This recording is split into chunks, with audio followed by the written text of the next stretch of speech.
पालेभाजीमध्ये मेथीची भाजी सगळ्यांना आवडते, पण नेहमी तीच पद्धत खायला पण आपल्याला कंटाळा येते. पण जर आपण त्याच्यामध्ये व्हरायटी केली, वेगवेगळ्या पद्धतीने भाजी केली तर भाजी खूपच छान लागते. आज मी शेंगदाणे घालून मेथीची भाजी करणार आहे. पहिल्यांदा जेव्हा केली होती तेव्हा मी त्यात मुगाची डाळ टाकली होती. आता ह्यात मी शेंगदाणे घालणार आहे. शेंगदाणे घालून मेथीची भाजी आपण करायला घेऊया. तर हे बघा, ह्या भाजीसाठी मी घेतली मेथीची भाजी.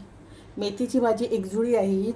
चांगली निवडून ती आपण 2 पाण्याने स्वच्छ धुवून घेतली. पाणी पण जास्त पाणी असलं पाहिजे, जास्त पाण्यामध्ये ती धुवून घ्यायची आहे. एकदम कमी सामान लागणार आहे आपल्याला. ह्या हिरव्या मिरच्या आहेत.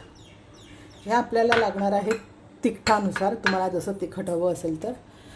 शेंगदाणे घालून जर आपण मेथीची भाजी करतो तर त्याला थोडंसं थोडं तिखटच भाजी ती छान लागते. हा शेंगदाण्याचा कूट आहे.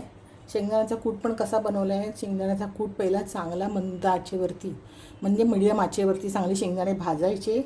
थंड झाल्यानंतर त्याची तुम्हाला सालं काढायची तर काढा, नाहीतर तसाच त्याचा कूट करा. आणि कूट करताना पण एकदम बारीक पावडर नाही करायची, असे छोटे छोटे दाणे पण राहिले पाहिजेत शेंगदाण्याचे. आणि फोडणीसाठी घेतलं आहे मी लसूण. लसूणाचे ह्या 10 पाकळ्या आहेत, ह्या मी ठेचून घेतलेल्या आहेत. आणि ऑब्वियस आपल्याला जे नेहमी लागतं ते तेल आहेच. तुम्हाला कुठलं हवं असेल ते तेल घ्या, पण शक्यतो त्याने मस्टर्ड ऑइल नाही वापरायचं. आणि चवीपुरतं मीठ. कढई तापल्यावरती आपण तेल टाकतो आहे. तेल मी इथे 4 चमचे टाकलेत. आपले पोहे खायचा जो चमचा असतो ना त्याने 4 चमचे टाकलेत मी हे तेल. आता फोडणीला आपण सगळ्यात पहिलं टाकतो आहे मिरची आणि लसूण. हे दोन्ही एकत्रच टाकायचे आपल्याला. लसणाला थोडासा कलर येईपर्यंत लसूण चांगला परतायचं आहे आपल्याला. मीडियम गॅसवरती करा, फास्ट गॅसवरती केल्यावर लसूण आणि मिरची पण जळू शकते. लसूण चांगला परतला गेला आहे. आता आपण ही पूर्ण मेथीची भाजी ह्यात टाकूया.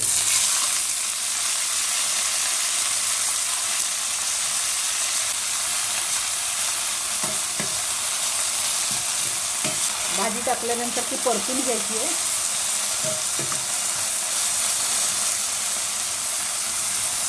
बघितलं भाजी किती कमी झाली आहे.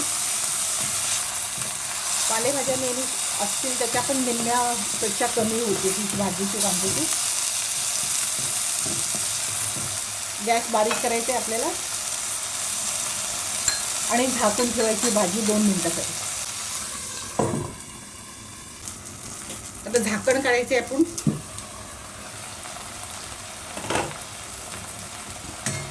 भाजी पुन्हा अशी परतूची आहे. आता ह्या वेळेला आपण चवीपुरतं मीठ टाकणार आहोत. जास्त मीठ टाकायचं नाही. मीठ टाकून परतल्यावरती आपण ह्यात शेंगदाण्याचा कूट टाकणार आहोत.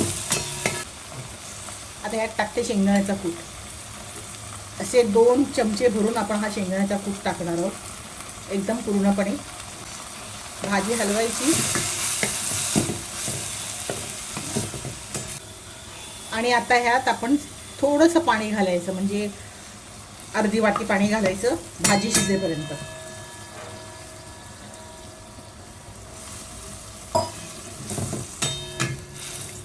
भाजी हलवायची, झाकून ठेवायची. हे सगळं आपण बारीक गॅसवरतीच केलेले आहे. झाकून ठेवायची. आता चांगलं 10 मिनटं ही भाजी अशी शिजून द्यायची आपल्याला. झाकण काढायचे. बघा शेंगदाण्याचा कूट आता त्याच्यामध्ये मिक्स होत आलाय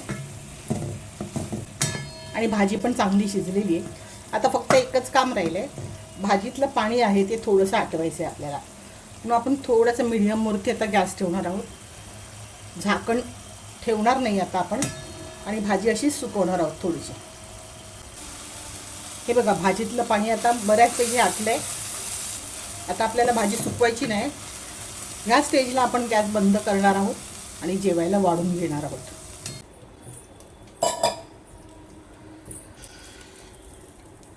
बघा किती मस्त भाजी दिसते ती.